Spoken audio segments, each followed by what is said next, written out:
Hey, everybody, it is Friday, day three of the Bitcoin conference. Let me give you a quick summary and dive right into what I've learned listening to every presentation that I can today and a little bit later yesterday because we kind of do these a little earlier in the day so I can summarize the later stuff the following day.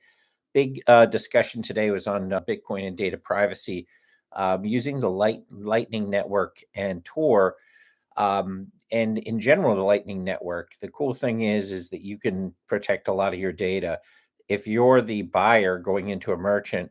A lot of these CBDCs are all about tracking, managing, and controlling what you can and can't spend money on. With the integration of lightning into a bunch of major purchasing softwares like Shopify, Stripe, Cash App, Bitpay, of course Bitpay, but you can, as a consumer, go in and fairly anonymously, they don't know who you are, purchase whatever you need to purchase. Same thing happens with cash, but this is digital.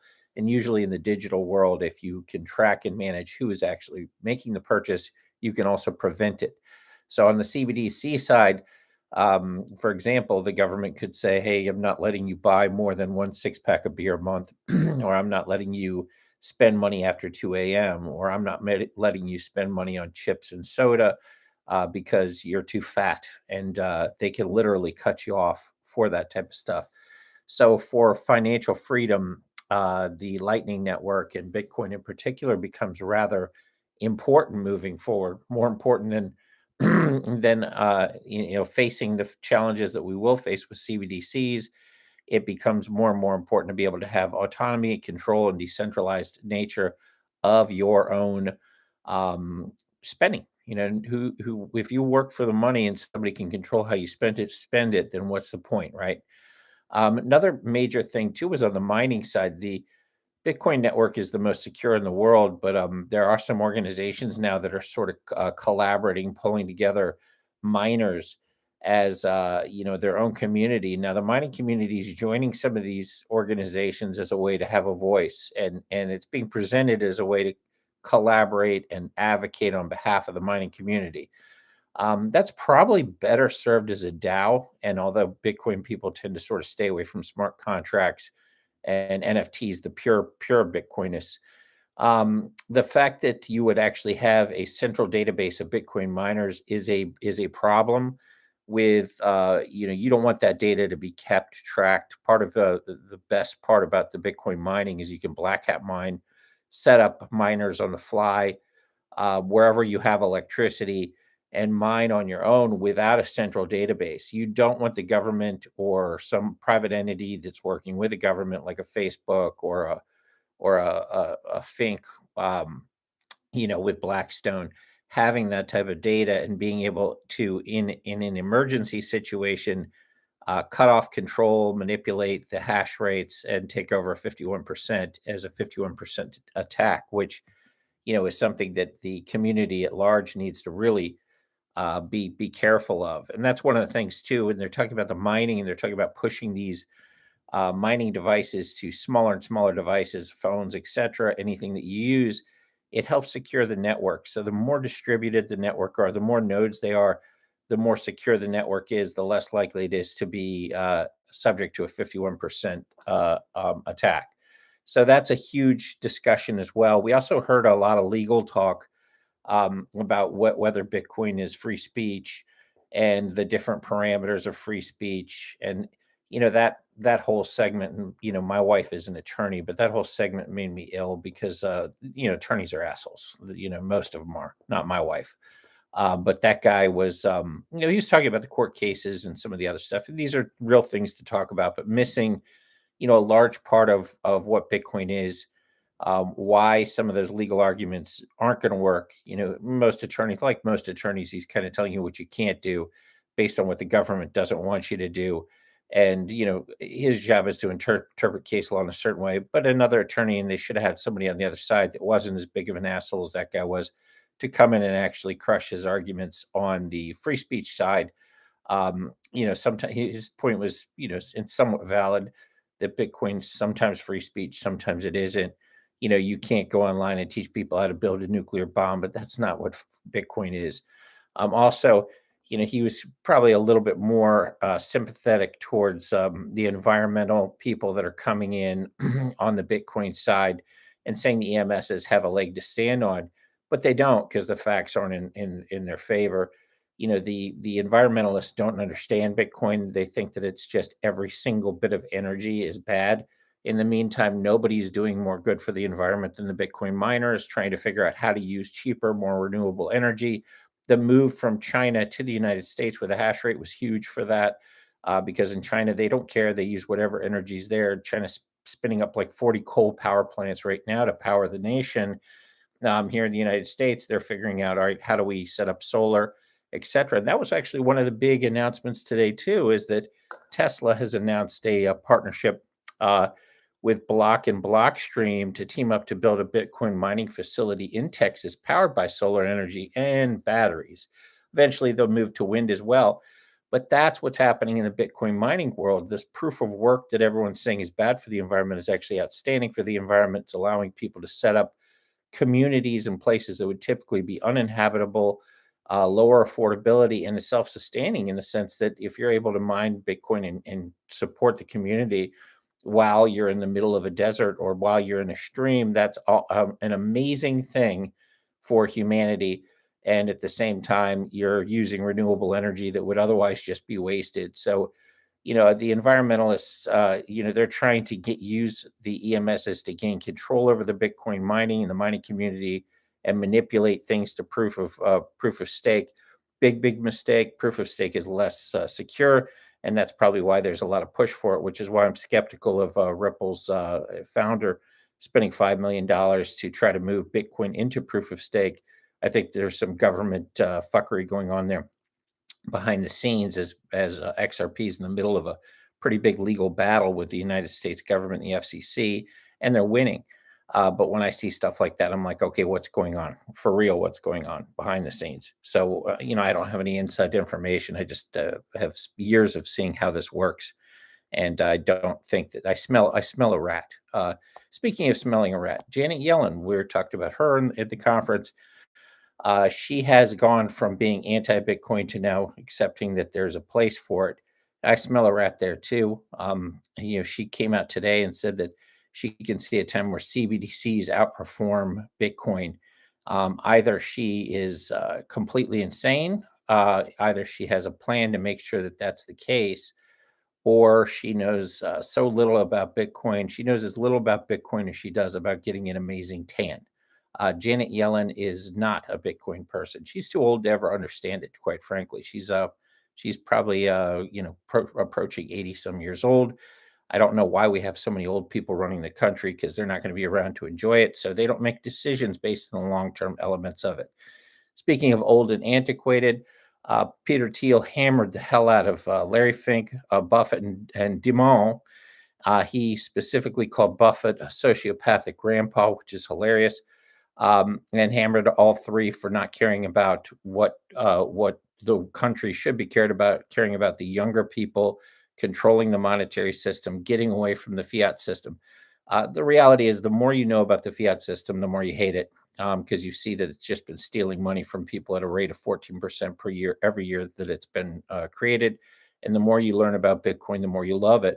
So Fink, Buffett, and Dimon obviously love it because it gives them tremendous power. But the three of them together either are completely ignorant to Bitcoin, and I know in Buffett's case that's definitely the case, or they're just completely evil, and that could also be the case as well. But being that rich and that selfish, at some point you have to look yourself in the mirror and say, what type of human being am I? Bitcoin is an amazing thing. It gives you people that don't have access to bank accounts in Africa, that can't get access to bank accounts, or people in Africa that need to go through the French exchange in order to send their families money, pay exorbitant fees. This is why banks and assholes are against it, is because the fees are so high that if they embrace Lightning technology, they're going to lose a ton of money, and it'll give people a lot of ease outside of their control. Ease, speed, lower costs outside of their control. They're like, oh, we can't have any of those things, even though they're all great for the people. It's bad for the people that are obsessed with control. And that's been a big theme of this conference. Zuckerberg is coming out with Zuck Bucks. So they scrapped Libra, which was a pretty cool name for a Facebook currency, and they're going with Zuck Bucks, probably the least likable human being on the face of the earth. Can you imagine being stuck in a room with him and Bill Gates? It'd just be my worst nightmare.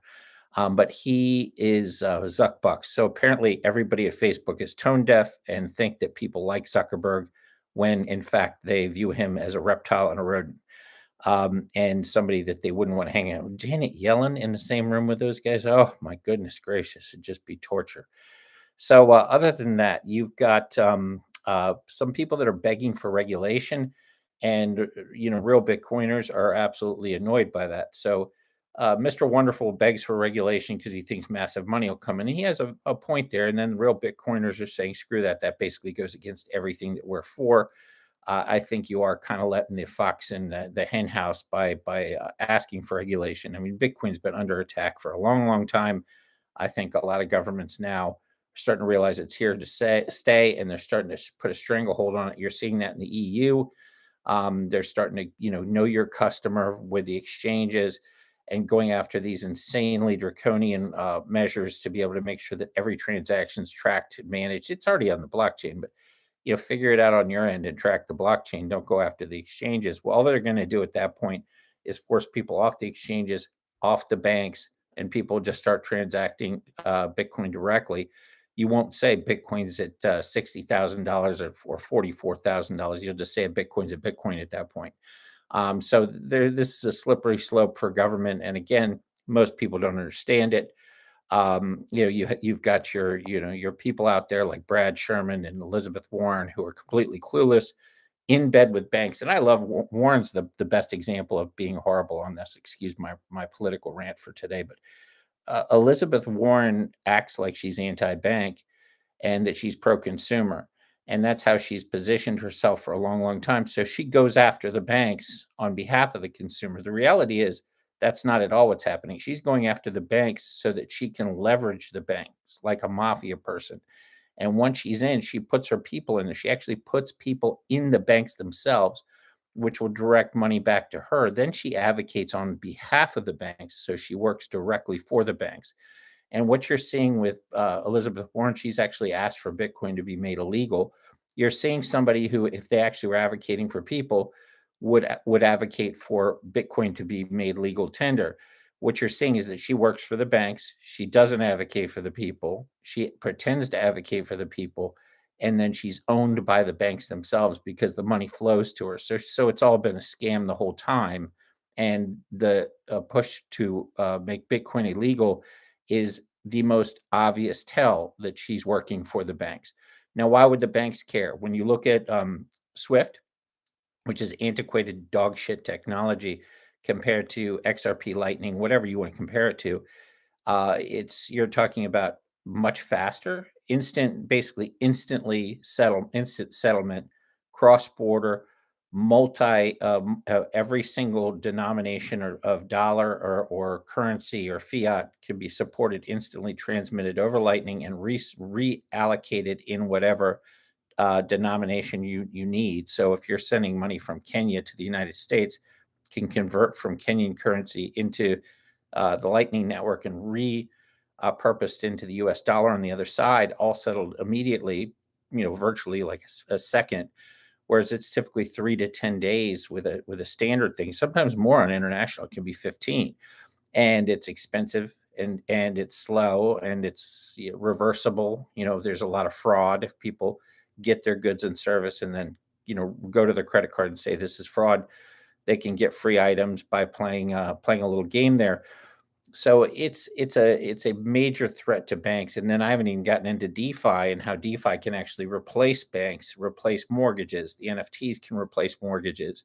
There's a lot of stuff that's a threat. So your Elizabeth Warrens of the world are tipping their hand pretty clearly as to who they work for and what they're about.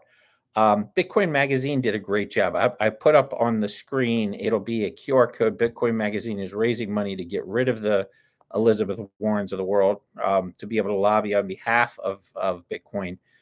So I support that. They did a great job on this conference. I've been watching their live stream the whole time. Great guests. Their analysis in between speeches has been spot on, really interesting, and these are good people, good Bitcoiners, and they've had some really poignant takes in between sessions. Um, Other than that, that's pretty much the major thing. People are very against ESGs. That's a common theme as well. I think one of the major things too, we haven't seen any announcement from Apple. There was a lot of rumor going around that a large rumor that Apple was going to announce the Lightning Network. Like I said, these Apple rumors happen every year. Apple never does a thing. Don't expect them to. They're very much a closed community. But on the flip side, when you have Shopify, Stripe, Cash App, and to a lesser extent Bitpay, because that's kind of what they do, all going Lightning, you're looking at a large swath that's arguably more powerful than if Apple had announced. I know Apple has the name, but Shopify, Stripe, and Cash App, you're looking at tens of maybe hundreds of millions of users combined that will have the access to use Lightning. And for those that don't understand, Lightning's L2, meaning it's an adjunct to Bitcoin. Bitcoin settlement's a little slow. So what they did is they basically allow it to jump off of one end and jump back on the other end. So it's much faster than you want by scanning a QR code and actually having this immediate settlement that's fairly anonymous. I mean, it's on the blockchain, but it is fairly anonymous. So this is a really big deal. It gives you, financial autonomy. It replaces your credit cards to a large degree. It replaces our traditional financial system, in a large degree. This is the first time something like this has been introduced in 55 years. And everybody should be really excited about it because it really takes the power away from a lot of the traditional financial institutions and moves it into our hands where it belongs. So I'll keep you posted. I'm going to listen to the rest of this conference. I hope everybody has a great day. Be happy, have a great weekend, and enjoy. And I'll be back here tomorrow to update you on the rest of the stuff I hear today. Thank you.